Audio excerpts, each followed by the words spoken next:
இன்றைக்கி நம்ம வீட்டில் சமையல் வேலையெல்லாம் முடிய போகிற கண்டிஷனில் இருக்குது. இது என்னென்னு பார்த்தீங்கன்னா மாதுளம்பழம் ஜூஸு. இது மத்தியானம் சாப்பிட்டதுக்கப்புறம் கொஞ்சம் நேரம் சென்று குடிக்கிறதுக்காக.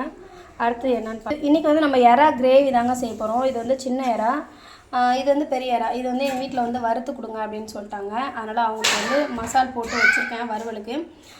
இதை வந்து கொஞ்சம் கிரேவியாக வச்சு கொடுங்க அப்படின்னு சொன்னாங்க. இப்போ இதை ரெடி ஆக போகுது. வானலில் ஒரு 2 ஸ்பூன், குறைஞ்சது ஒரு அரை தேக்கரண்டி எண்ணெய் விட்டாச்சு. இன்னும் கூட கொஞ்சம் எண்ணெய் எறாவுக்கு சேர்த்தா நல்லாயிருக்கும்.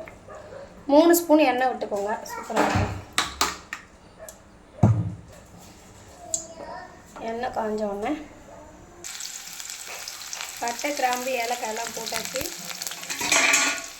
வெங்காயமும் ஒரு கைப்பிடி போட்டாச்சு.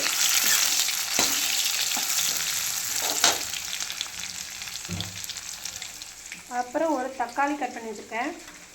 1 டேபிள் ஸ்பூன் வந்து இஞ்சி பூண்டு பேஸ்ட்டு, கொஞ்சமாக கைப்பிடி புதினாவும் கொத்தமல்லியும் கட் பண்ணி பொடி பொடியாக வச்சுருக்கேன்.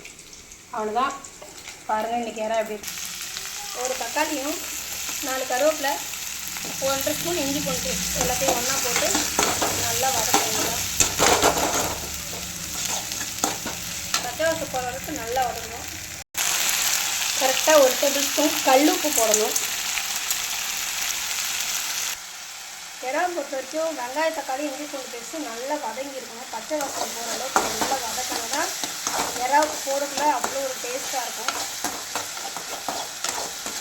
வேறு எந்த மசாலாவும் இன்றைக்கி நான் சேர்க்கல.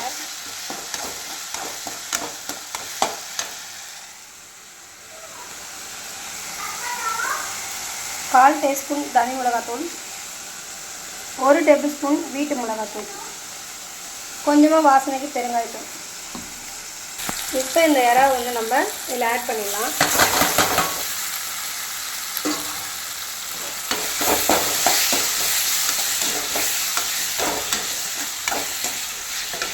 ரொம்ப நேரம் எறா வதங்க வேண்டாம், ஏன்னா எறா வந்து சூடு பட்ட உடனே அப்படியே ஒரு மாதிரி ஆகிடும். இப்போ இந்த 1/4 டேபிள் ஸ்பூன் தனி மிளகாத்தூள், 1 டேபிள் ஸ்பூன் வீட்டு மிளகாத்தூள் இதில் போட்டு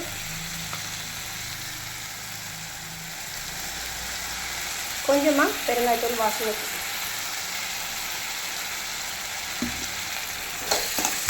நல்லா போட்டு அதில் எறா, அந்த உப்பு, மிளகாத்தூள் எல்லாமே அதில் நல்லா கரண்டு வரணுங்க.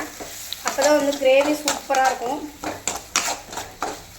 நம்ம இந்த எறா கூட இப்போ என்ன பண்ணணும் அப்படின்னா, கட் பண்ணி வச்சுருக்க அந்த புதினா கொத்தமல்லியே கொஞ்சம் இதிலே போட்டு கொஞ்சம் ஃபஸ்ட்டு ஒரு கிண்டிட்டோம்னா அந்த வாசனை அதில் இறங்கிடும். அப்புறம் லாஸ்ட்டாக கொஞ்சம் போட்டு தூங்கணும். இல்லை தாங்க, தேவைன்னா கொஞ்சம் தண்ணி ஆட் பண்ணிக்கலாம். எங்கள் வீட்டில் அந்தளவுக்கு பட்டு மிளகு தான் சாப்பிடுவாங்க. ஸோ ஒரே ஒரு டம்ளர் தான் நான் தண்ணி ஆட் பண்ண போகிறேன். ஏன்னா எறா வந்து சுருண்டுடும். அவ்வளோதான் ஃப்ரெண்ட்ஸ், இன்றைக்கி நம்ம வீட்டு எறா சமையல். வாங்க சாப்பிடலாம். மறக்காமல் நெய்வேலி தினம் அவேர்னஸ் சப்போர்ட் பண்ணுங்கள், சப்ஸ்கிரைப் பண்ணுங்கள், லைக் பண்ணுங்கள், ஷேர் பண்ணுங்கள். டாட்டா, பாய் பாய்.